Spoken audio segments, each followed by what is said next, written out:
reading this morning is from the book of Jeremiah, and I'm going to primarily focus on chapter 2, verse 13.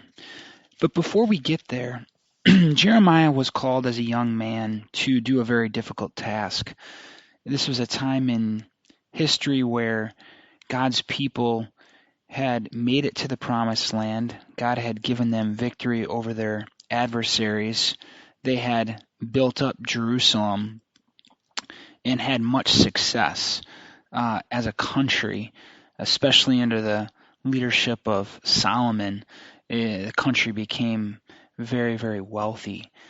But after that, we got a series of different leaders after Solomon passed on. And we got kings who disobeyed, who didn't honor the Lord, and the people disobeyed and didn't honor the Lord. And they began to worship false gods and false idols that weren't even real. And Jeremiah was called by God as a young man to speak to the people of Israel and to let them know that they were forsaking God and they needed to get back on track and following God, although it wasn't going to end well. There was going to be an empire from the north, King Nebuchadnezzar, who was going to come in and deport the Israelites for a period of 70 years because of their disobedience. But yet God called Jeremiah to give them this fair warning. So God told Jeremiah, I'm going to put words in your mouth, and I want you to share what I tell you to share. Speak what I command you to speak. Do not be afraid, for I am with you. A very difficult task for a young man.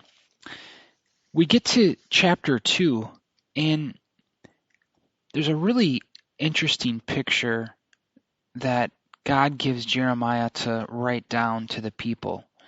And in verse 13, it says, "For my people have committed two evils.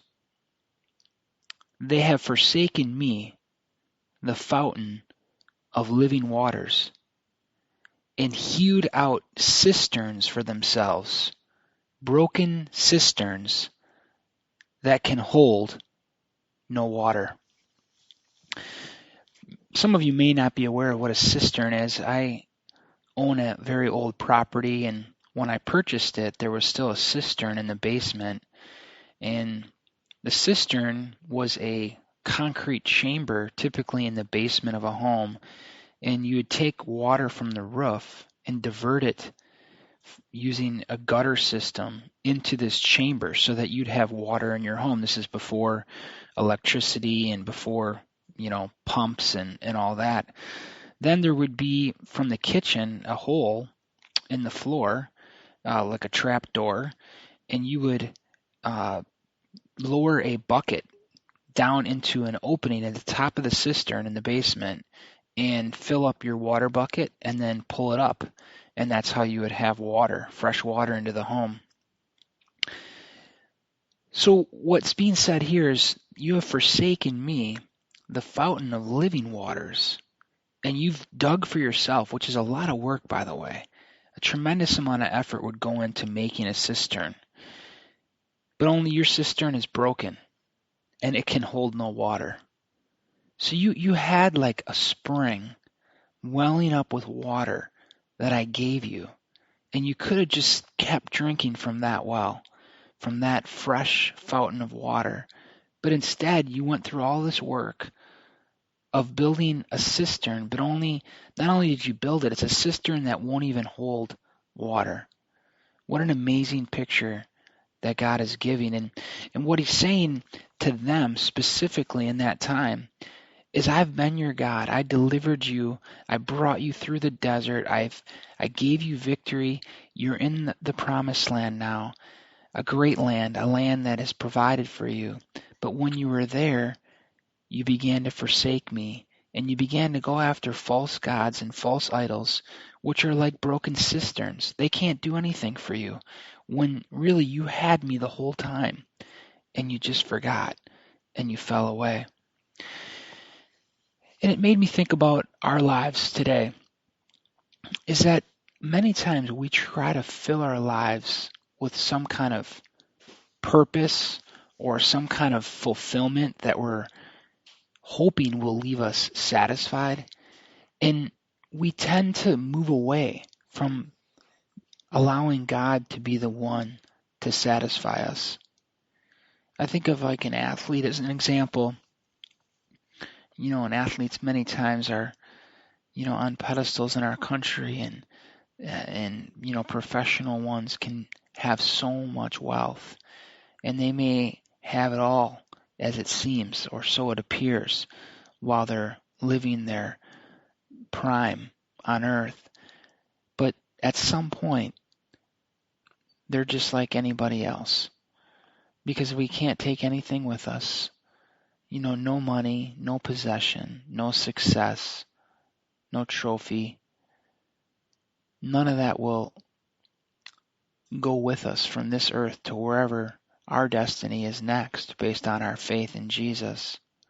So really, what it all comes down to is the one who satisfies is Jesus.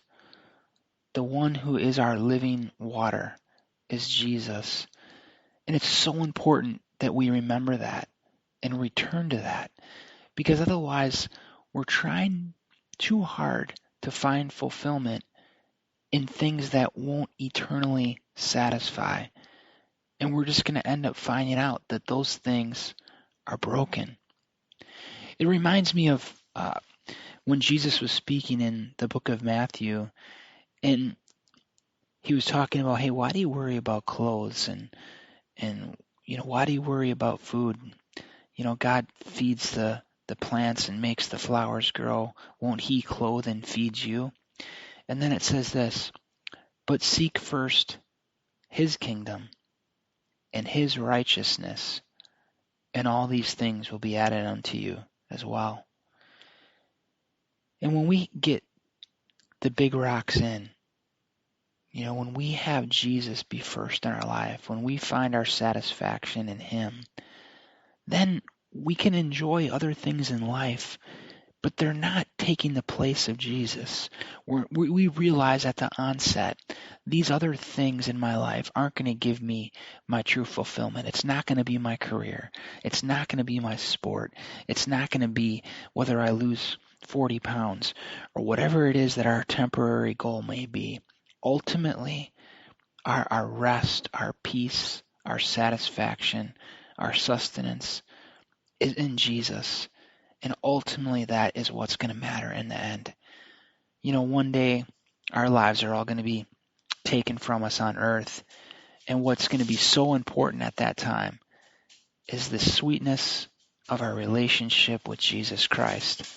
So let's focus on that, everybody. Let's keep Jesus as the rock of our lives, and allow the other things in life that come and go to be enjoyed while they're here. But ultimately, our security, our foundation, our fountain of water is Jesus.